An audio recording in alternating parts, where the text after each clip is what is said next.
So I'm going to begin, as I think all rigorously researched presentations should, with an anecdote whose relevance is perhaps a bit questionable. So I did my PhD research in Tanzania in 1987, and this was a momentous year in the UK, as some of you may remember. And in May of that year, an NGO worker who was based in the country flew back to the UK to vote in the elections. And many of us understood that impulse. You know, who wouldn't want to be part of a moment of ending 18 years of a conservative rule? But the reason that right across the country, and it really was, you know, people from kind of all corners of Tanzania had heard about this story. The reason that, you know, British NGOs and others knew about this and that we had all heard the story was that this person was actually flying back to vote Conservative. Now, this is an entirely silly opening, I understand, but I think it does illustrate one of the points that I want to make today. The importance of sometimes overt, sometimes invisible, and often assumed values in development, amongst development workers, in development organizations, and across whole sectors. And the reason that we all talked and joked about this was because we all know that NGO workers and NGOs are all lefty, right? So the idea that someone would buy an expensive flight to get back just to vote Conservative, who we all knew were going to lose, was patently ridiculous. But of course, those who know the NGO world and know NGO workers know that this assumption of kind of a universal left politics in the sector simply isn't true. It may be a dominant value, but its universality is assumed and incorrect. And I mention this at the start because I think it speaks to a fundamental problem in the way that religion in development has been understood, written about, and engaged with. They're seen as being value-driven and value-led, much more so than any other type of development organization.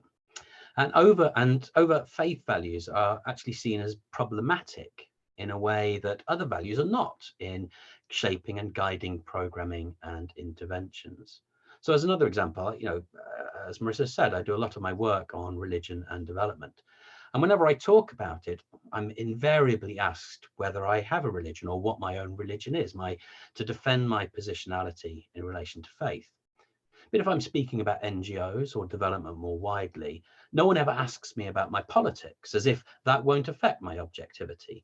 And this is the point that I'm going to return to at the end of the talk, the wider challenge of seeing and understanding values in development. But I think the story also warns us to avoid kind of unnuanced approaches to faith-based organizations, to avoid falling into the trap that an organization must behave in a particular way simply by fact of its religious identity or having a religious identity. To understand that an organizational faith identity may well be contested within that organization. It may play out in different ways, in different parts of that organization, in different places of its operation. And it may be more or less visible at different times. And it also may operate with other internal forms of identity. And to understand that when we talk about faith identity, this isn't a reflection of what the organization says about itself, or not only a reflection of what the organization says about itself and what its staff thinks that it is, but how it's perceived by the communities in which it works and other stakeholders. And this is one of the major themes that I'll be developing further as we talk. So this paper, which was written with colleagues in Australia, is based on research on World Vision programming across 5 countries: Ethiopia, the Republic of Georgia, Peru, Senegal, and Sri Lanka. And as I'm sure you will all know, World Vision is a self-professed, overt Christian-based organization, describing itself as a non-denominational Christian organization. And that might be something we want to pick up in the questions later. And this Christian faith is explicitly embedded in all that it does and how it understands its role in creating change. So, for example, it frames its organizational theory of change within the idea of life in all its fullness through God as the agent of change. And one of the 4 overall outcomes for its programming is that children will experience love of God and their neighbor. And at all levels, group worship and prayer is embedded in the very organizational structure of World Vision, even in multi-faith staff contexts. And one of the things that we were interested in as part of this project was whether this religious identity, this faith, and the way it translated into World Vision programming how did that impact on development outcomes and community engagements? What, in other words, is the role of faith in faith-based development organizations? And again, as many of you will know, if you've worked on this or if you've been looking at the development literature or development policy, since the 1990s, there has been a growing focus in the role of religion in development. And this has been fed through a number of avenues, through a growing interest in the local and non-traditional actors in development, of which religious-linked organizations, of course, play a major role.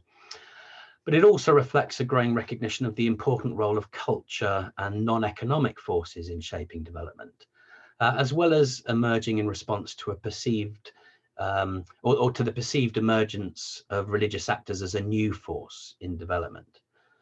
And as we all know, religious actors are not in any way new to development. They've always been important in the lives and the communities of the Global South in particular, as communities across the Global South have told us repeatedly.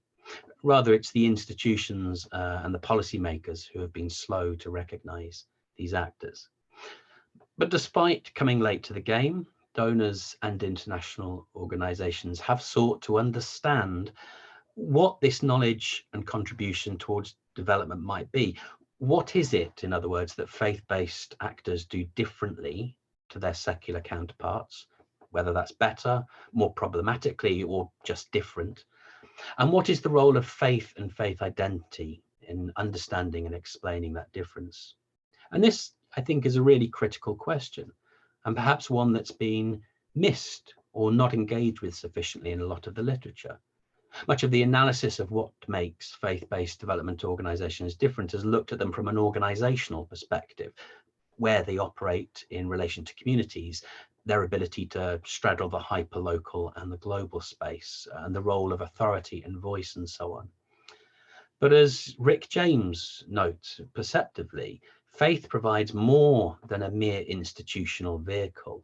It provides a spiritual fuel for development.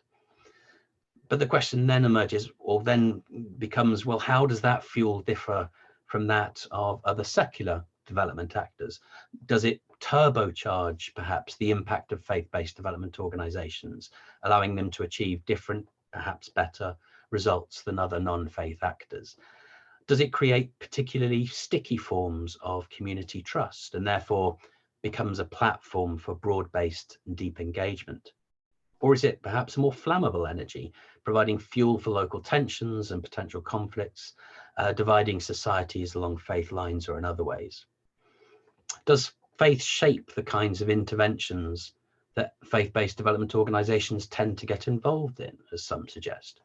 Or does it create a particular sense of motivation for the staff, so they may be more committed than staff to that organization than staff working for other secular organizations? Or perhaps it's that their faith perspective more closely aligns with the communities with whom they work.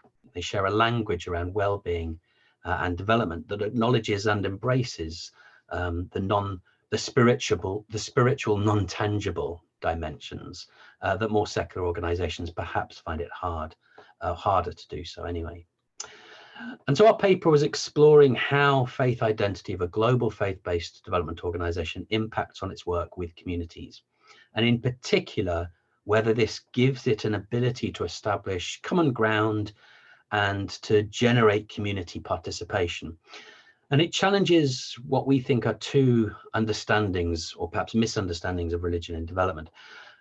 Firstly, in relation to faith identity, we argue that it's not just how an organization defines itself, what we call internally generated identity. It's also, and perhaps even more critically, about how that organization is perceived in the communities in which it works and by other stakeholders, or externally produced identity. And if we want to understand the role that faith identity can play in development, we need to account for both parts of that identity, or both aspects. And secondly, we call for a bringing back of development into the analysis of faith-based development organizations. Understanding the faith-based development organization through a faith-only prism risks misunderstanding the ways that faith and development values combine to create a particular impact. because development too is more than just a mere institutional vehicle. It's a site of identity in itself and a space for the physical manifestation of values and social action aspirations. So a paper is contesting understandings of faith-based development organizations which isolate and reify parts of faith-based development organizations over all others. And we suggest that what gives potency to the claims for faith of these organizations are the ways in which that faith identity is expressed through development. So faith-based development actors are an inseparable bond of faith and development, both parts understood through the other. So what allows faith-based development organizations to have an impact, if they do, is not necessarily the way that faith works in development, but the way that faith and development interact and reinforce each other. And we also need to we also argue that we need to look beyond the internally generated faith identity, so what the organization tells the world that it is, but understand how it is shaped and seen, perceived and engaged with by the communities themselves. In other words, we need to put the context at the heart of understanding the relationships between faith identity development and communities. Because faith-based development organizations, as with any development organization, don't operate as abstracted organizations, but through activity in a very specific space. And communities may see faith-based organizations in very different ways. And in that crucible of a development intervention, communities are not just engaging with one aspect of their identity. So it's a dialogue that focuses on these multiple aspects of their identity. And this means that one result, and this clearly emerges in the research, that the same faith-based development organization may look, in terms of its faith identity, actually quite different from one context to the next and from one level of operation to the other. So between countries, world vision in this case, may appear very different in terms of how people see and understand its faith identity. And even within the same country, there may be a difference between those operating at the area, at the local level, and the national office. So the distinctive contribution and the impact of faith identity on development is a mutual construction of projected internal and perceived external faith identity. And it's the result of this complex interaction between faith identity and development identity. Faith-based or development organizations aren't just faith, nor are they just development organizations. And it's this combination and the space between projected and perceived identity that builds or lessens trust, encourages or discourages participation and engagement, and can create or limit impact as a result. So faith identity is complicated, it's non-linear, and it's broader than that term suggests that it is. And I'll explore these themes in more detail as we go through the paper. So 3 key findings in relation to World Vision emerged from this research. Firstly, we show that World Vision's Christian faith foundation is indeed an important aspect of its identity. This is perhaps the least surprising or the most obvious outcome that one might expect. But it allows the NGO to work in particular ways, especially, but not only, in ways that explicitly recognize and acknowledge faith and spiritual worldviews that are important to the communities in the areas in which they work. But it also helps them work with particular groups, especially faith leaders. And as a result, we found that this can serve to build trust in its programs, in its interventions and activities, in its intentions in those program sites, and thereby increase engagement in those activities as a result. Secondly, this identity emerges both through its own internally defined identity and the externally produced perception of that identity.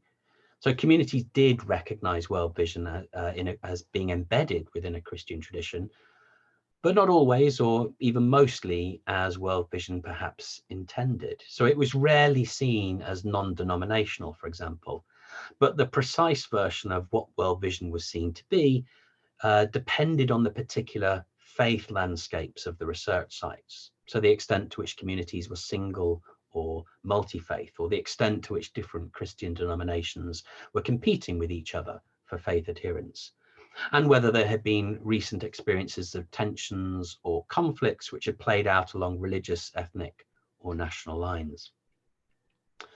And thirdly, the research suggested that World Vision was able to build this common ground based on this sense of, or developing sense of shared values, but that this emerged not only from faith identity, but from the intertwining of its faith and development-oriented values. In some places and for some groups, it was the latter which were more important in their engagement.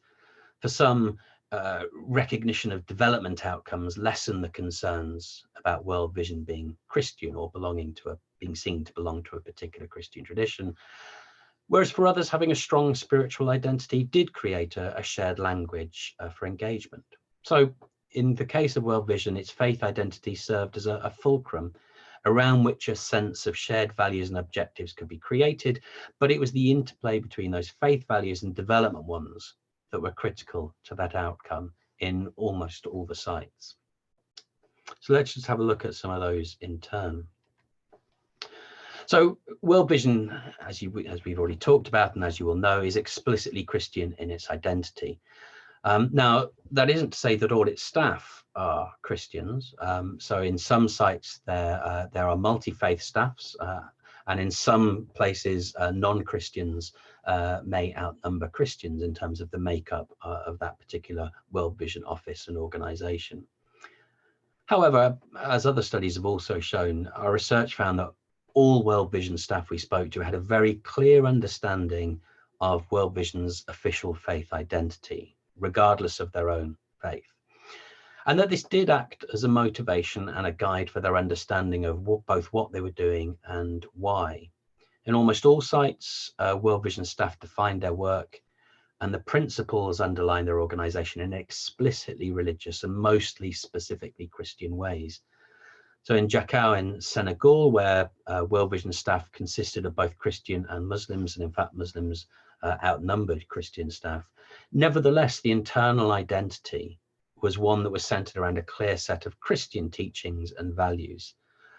And one staff member described how these religious values played into the programming and building community engagement, saying that it wasn't about an evangelical, as in a conversion program, but it was about expressing a particular way of seeing and expressing those values. So he said, look, we can clearly explain to communities what it is when we say we are Christians. It is the values embodied in Christ, the value of justice, values to help the poorest, to be there for children.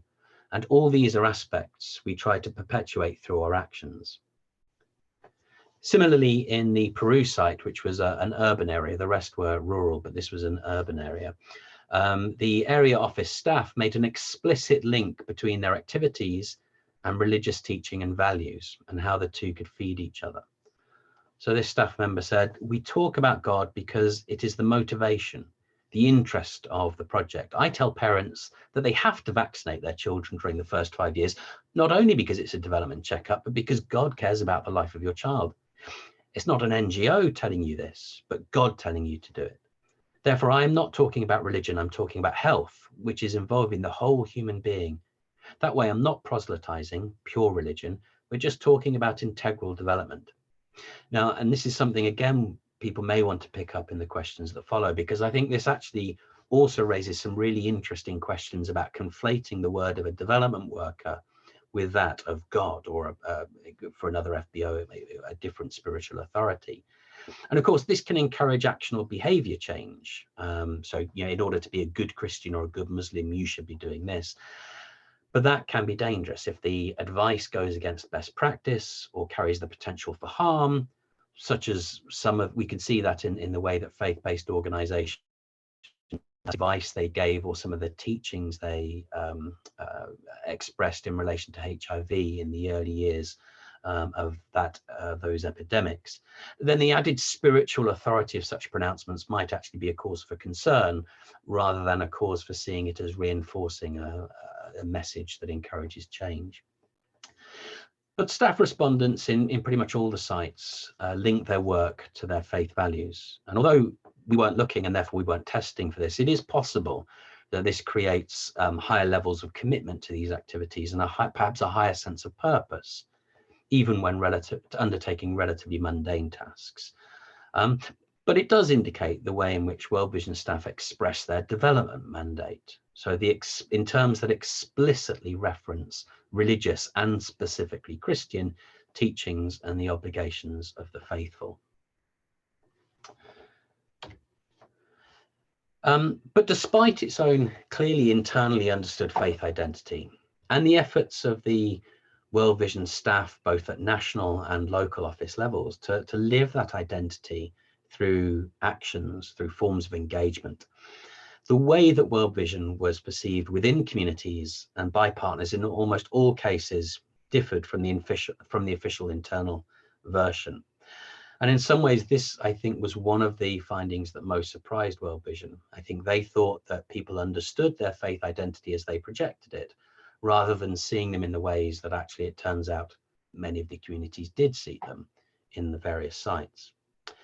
In the two majority Christian sites, Ethiopia and Peru, World Vision was perceived as an explicitly Protestant, so not a non-denominational organization. And that meant that although it shared a wider Christian identity with many of the communities, it also had a particular Christian identity. And this created points of difference rather than of commonality and shared values. And this did generate some initial suspicions amongst some members of the community, both community members and faith leaders, over its intentions, and specifically in both cases around whether it was seeking to convert people to Protestant forms of Christianity, away from Catholicism in Peru, away from Orthodox in Ethiopia. In Peru, this was complicated. So if you don't know how the World Vision system works, there are World Vision support offices and World Vision, I suppose we might call them implementation offices. So the support offices are effectively the donors. So World Vision UK, World Vision US, World Vision Australia, and so on. And these raise the money and are given responsibility for particular country offices where those projects are run. And in Peru, it was the Finnish World Vision office that was responsible for raising money and engaging and working with the Peruvian office. And the identity there was complicated because the Finnish World Vision Support Office didn't allow World Vision Peru to work with church-based organizations.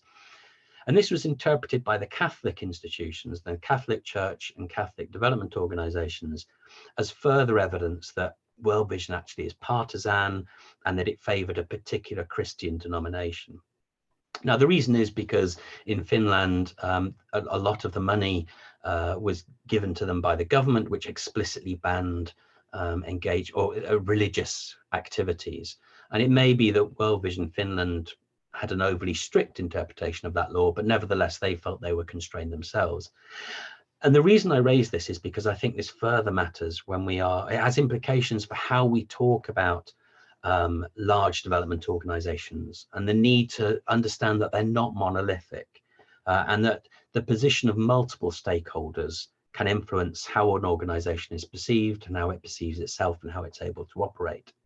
And I think we can also see this in Senegal, where a child sponsor, so someone who is giving money to sponsor a child in Senegal, tried to send a crucifix to that child. So child sponsors are encouraged to write and send pictures and even send gifts, but they are explicitly banned from sending anything that is religious. But someone slipped a crucifix into an envelope in order for it to be given to their child. Now, this was actually discovered in the Senegalese office before being handed on, but it does remind us that faith identity is constructed of an organization, is nevertheless constructed in multiple sites by multiple actors.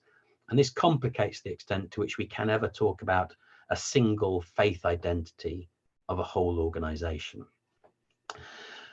When we looked at the multi-faith sites, so Senegal and Sri Lanka, there were also suspicions over World Vision's potential conversion activities, although this was mostly amongst the non-Christian communities, so we didn't notice it as much within differing Christian denominations, probably because they weren't so extensive. One faith leader, excuse me, in Senegal, for example, had an eloquent expression in describing how World Vision used development in order to promote conversions. He talked about salting the sugar and adding it's necessary to take the sugar, the development intervention, and not criticize that which gives it. And similarly in Sri Lanka, respondents reported that faith leaders had told members of Muslim community not to participate in what they saw as explicitly Christian activities designed to get people to convert.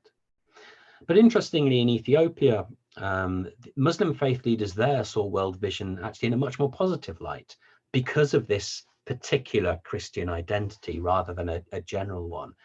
And they saw it as supportive, more supportive of Muslim community development and helping to reduce interfaith tensions through cross-faith forums for all religious leaders.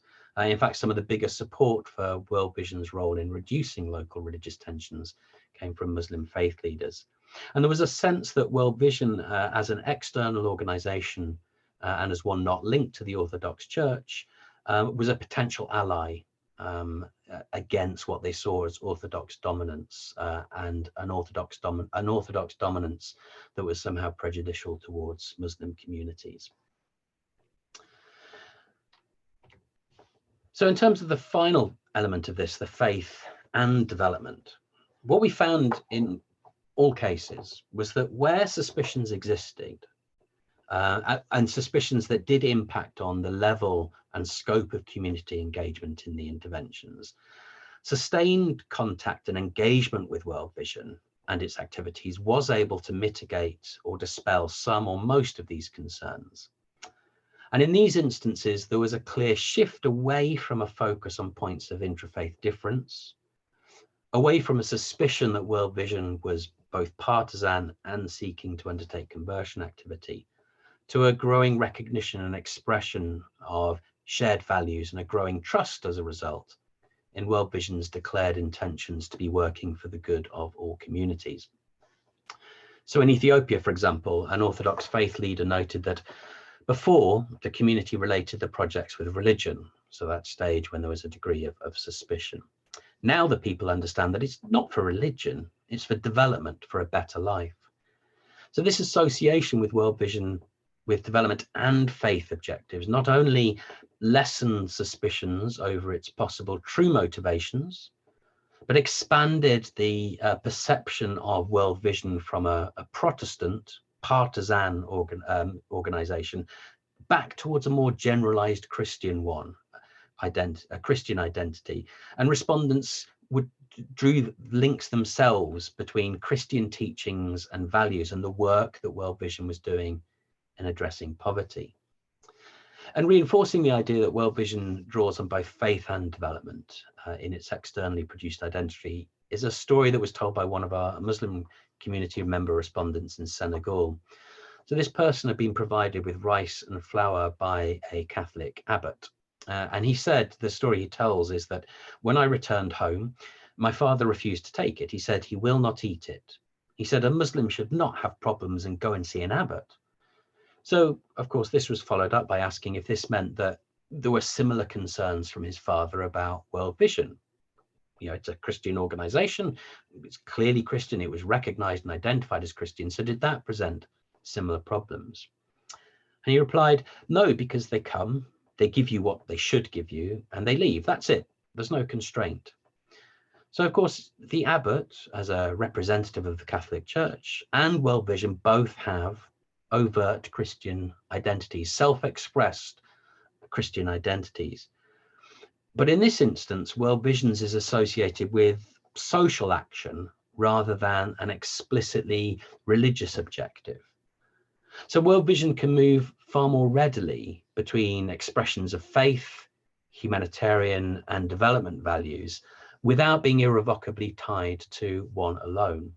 So as another respondent noted in Senegal as well, it's this ability to provide support and resources framed within a faith identity that's critical to the engagement. So if I see someone who can help me, I'll cling to him so he could help me. This will not affect my religion. And even in Sri Lanka, and Sri Lanka was a far more difficult environment for World Vision to build and gain trust and engagement, this process could still be seen. So faith leaders again talked about their earlier suspicions, but then noted that those earlier suspicions had been wrong, they'd been misplaced, and that they now actively encouraged engagement. So there were reports of the same Muslim faith leaders who are warning people, especially the young and especially women, not to participate in activities. We're now actively encouraging people to do so. So the focus of the activities that were taking place on education, child protection, and health were seen as good in themselves, as in transcending specific religious values. And this created opportunities for shifting the perception of World Vision as narrowly sectarian and emphasizing the development aspect of its identity. As the same respondent noted, there were religious differences in the community. Now those feelings have reduced. The feeling that we are all human has increased a bit. So it's the interplay of these different identities. One thing I haven't talked about much. I did say that we did research on 5 different sites, and I've not really mentioned the Republic of Georgia, and that's because that actually was a really interesting one for a different reason, in the sense that the area office had taken a very deliberate decision to downplay religion. In fact, to present World Vision not as a faith-based actor. I mean, it didn't hide the fact. I think people clearly recognized that it was, but in its overt projection at that local level, it presented itself as a standard development NGO, much the same as others that had existed in the past in the local area, and was doing the same kinds of things. And there were specific reasons why it thought that approach was better. But one of the things that we noted was that in the case of the Republic of Georgia, there were far fewer cross-faith activities, that the activities and the interventions and the projects tended to run in parallel, depending on whether you were a Muslim or whether you were a Christian. Now, we couldn't demonstrate this, we couldn't prove this, but it seemed to us that actually this had World Vision perhaps been a bit more explicit about faith values, whilst it may have caused tensions in a part of the world where there were quite significant tensions between Christians and Muslims, that intertwining of development plus putting forward and emphasizing shared values that are cross-community might well have resulted in more community-wide interventions. So that's not to say that there is a particular value in having Muslims and Christians doing the same, or engaged in the same project or intervention in itself, but it would have been cross-community, and in a context where there were considerable ethnic and national tensions and religious tensions, that might have worked to ameliorate some of those tensions. So what role does faith identity play in World Vision? Well, its faith identity, we argue, allows it to work in particular ways, especially because it's able to acknowledge the place of the spiritual in development. It allows it to work with, or more easily with, particular groups, perhaps, especially faith leaders. And through that, it allows it to build trust in its programs, in its intentions, and to increase community engagement in World Vision supported programming. And in communities where the overwhelming majority of the population holds religious or spiritual beliefs, faith-based development organizations are able to frame their internal identity and values within a broader social discourse of development. So religious, social values and obligations, and through that establish common ground with individual and between different faith communities. And this might be an area where faith-based development organizations find it easier to operate and therefore do have a particular competitive advantage. And the common ground that is created can then be used to build engagement and support in development activities through boosting participation rates and securing community support for both the initiatives and the objectives of those initiatives. But that this identity, this faith identity, can't be seen in isolation from its development identity. So World Vision, as with other faith-based development organizations, occupies a faith and a development space. And of course, the emphasis on faith element parts and development parts will vary between faith-based development organizations. Christian Aid, for example, the UK NGO, has quite a different way of engaging in both aspects of that identity. But nevertheless, it's the way that these aspects interact, the way they're perceived in different ways at different times, that can build this engagement. So thinking back to that question about what is it that faith-based development organizations do differently to their secular counterparts, it's perhaps the ease with which they can move from expressing values, objectives, and principles in faith to more traditionally what are often seen as secular development terms, and the ways in which activity in one reinforces the other. But, and here to return to the issues that I started talking about at the very start, I think the paper has wider implications for our understanding of the place and role of values and identity, both internally generated and externally produced, more generally in development. So to twist Ferguson's argument a little bit, development operates as an anti-values machine. It professes a focus on measurable outcomes, efficiency, cost effectiveness, value for money, and so on. And in doing so, masks the value-based assumptions about society change and what better means that underpin a lot of this work. And whilst this might be more overt when it's translated into explicitly political values, and we might see that, for example, reflected in battles between champions of more market-focused neoliberal forms of development and those who push against the policies and assumptions of those particular values. Nevertheless, all development, I would argue, and all development organizations have value-based identities that are important in self-understanding and in how those organizations are in turn perceived. NGOs, donors, and other development actors are all value-laden and value-driven, even if that specific value identity is not always as easy to categorize as it can be with the clearer demarcation of faith identities. So as an example, if you want to understand Oxfam's work in the 60s and 70s, and I would argue much later than that as well, in terms of what it thought, what kinds of change were needed, how they could be brought about to alleviate poverty and vulnerability, and to understand why it engaged in certain projects and not in others, you need to understand Oxfam not as a secular development organization, but one imbued with a very strong seam of Quaker Fabianism running through its core.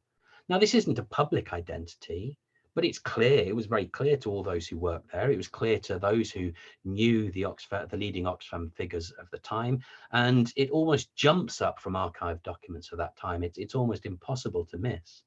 And values feed into the process in multiple ways, through the understanding of change, both informal and through more formal theories of change, through the motivation of an organization's staff who feel that they're living their and their organization's values in their work. And of course, this can also create clashes where individuals feel that their values are not reflected or represented by the organization.